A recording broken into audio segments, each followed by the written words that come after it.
주식은 투자는 정답이 없죠. 정답은 없습니다, 여러분. 정답은 없어요. 물론 제가 하는 얘기도 100% 맞다고 얘기할 수도 없습니다. 그렇다고 시장에 나와 있는 모든 경제 전문가라는 사람들이 나와서 하는 말들도 100% 맞다고 할 수도 없어요. 그럼 무엇을 믿어야 될까요, 여러분? 무엇을 봐야 될까요? 뉴스 같은 거 보고 뭐 주위 사람 말 듣고 이것저것 경제지표 봐가면서 샀다 팔았다 한 사람 치고 크게 돈 버는 사람 못 봤던 것 같아요. 아무리 세월이 오래 걸렸어도. 중요한 것은 연수가 중요한 게 아니죠. 우리 신앙생활 하는 거 보면 교회 20년, 30년 다니신 분들 있죠. 교회 20년, 30년 다니면 뭐해? 믿음이 없는 사람들 많죠. 예. 그냥 시계불알처럼 왔다 갔다 하는 사람들 많잖아요. 옛날에 그 어르신들이 그러던데 학교 다닐 때 시계불알처럼 왔다 갔다 하는 사람들 있다고. 그죠? 물론 경력을 무시하는 건 아닙니다. 하지만은 중요한 것은 주식시장에서 중요한 것은 뭐예요? 본인의 마음이죠. 마음이 중요한 겁니다. 마음이 제대로 안 돼 있는 사람은 아무리 10년을 하든 20년을 하든 50년을 하든 깡통 나는 건 마찬가지예요.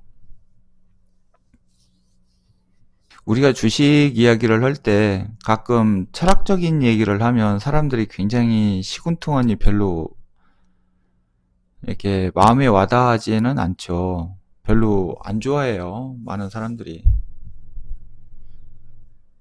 근데 주식 할 때 가장 중요한 게 뭐냐면요.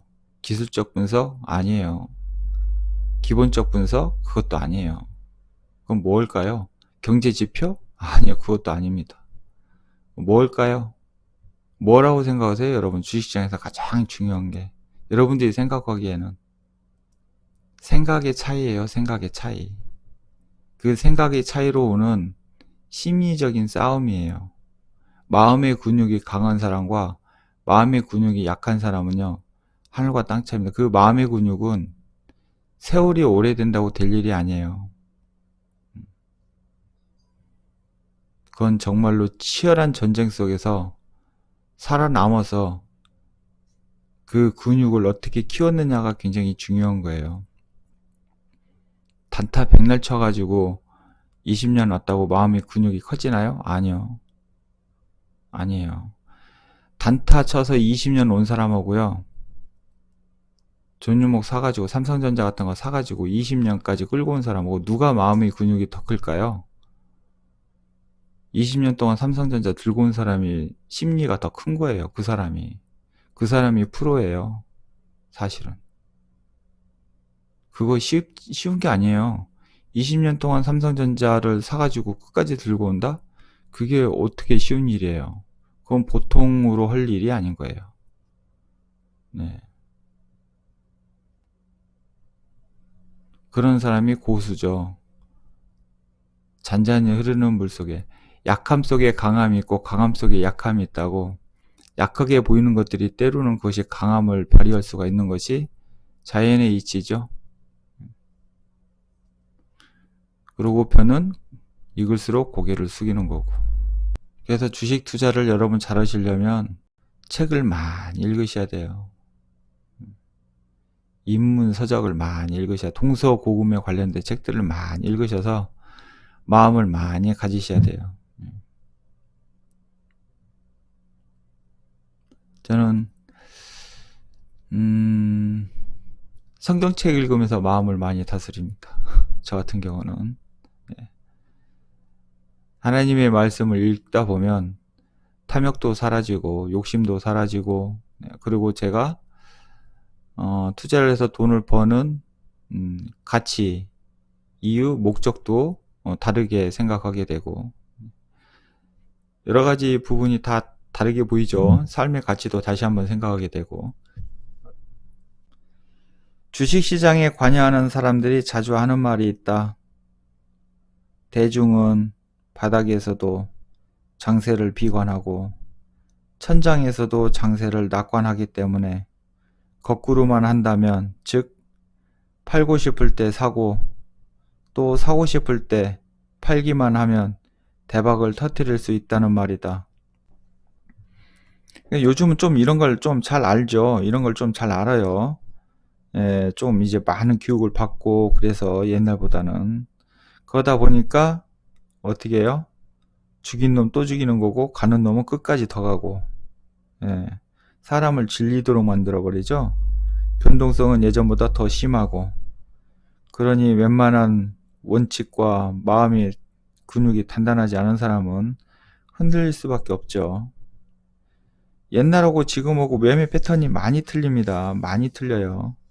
옛날에 배운 걸로는 택도 없죠. 시장이 가장 튼튼해 보이는 바로 그 순간이 사실은 최고점에서 가까운 지점이며, 또 주가가 쉬지 않고 추락해서 거의 제로 지점까지 떨어진 것처럼 보이는 바로 그 순간이 사실은 최하점에서 가까운 지점이라는 것은 엄연한 사실이다. 투자자들이 이 원칙을 활용하는 실천적인 방법은 화랑 장세가 가장 폭넓게 확산되었다고 보이는 시점에 주식을 팔고, 또 대중이 가장 의욕을 잃은 것처럼 보이는 시점에 주식을 사는 것이다. 이전에 행한 어떤 투자 행동에서 이익을 얻고자 한다면 이 원칙을 마음 깊이 새기는 일은 특히 중요하다. 주식시장에 관심을 가지고 공부하는 사람이라면 아마도 역발상을 함으로써 이익을 실현할 수 없다 하더라도 얼마든지 자기 머릿속에서 편견을 지을 수 있으며, 또 주가의 움직임 속에서 나타나는 궁중의 심리를 파악할 수 있다. 다른 사람들의 투자 행동을 예측하고 이 예측 결과를 근거로 하여 투자 포지션을 결정하는 것이 어리석다고만은 할 수 없다. 하지만 초보자들로서는 혼란스러울 뿐이다. 초보자들이 이런 방식으로 투자 결정을 할 경우 재앙을 맞이할 확률은 거의 100%이다.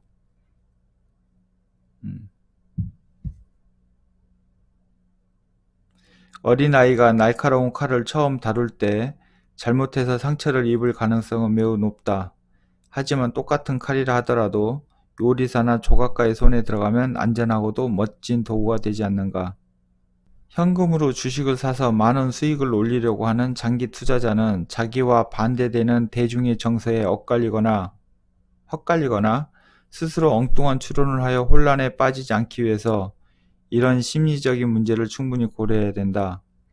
이 사람은 객관적인 사실과 주가라는 두 가지 점만 응시하여 최상의 결과를 얻을 수 있다.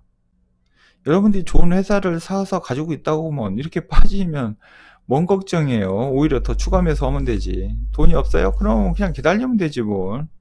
예? 뭔 걱정이야. 여러분들이 걱정하는 이유가 뭐예요?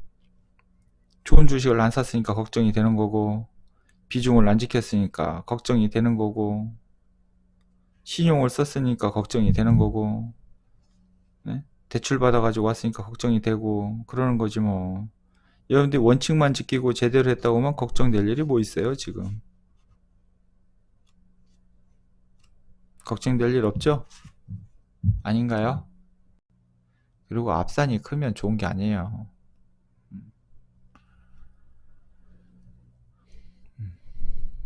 우리가 사지 말아야 할 종목들이 있죠. 저희 방에서는 제가 사지 말아야 할 종목을 알려드리죠. 어떻게 된 건 사지 말아라. 들어가더라도 얼마 정도만 들어가고 어떻게 대응을 해라. 네. 아주 조금 그냥 버리는 셈 치고, 이런 기회에 집에서 책 읽으시고 또 공부도 좀 하시고 그러면 너무 좋을 것 같아요.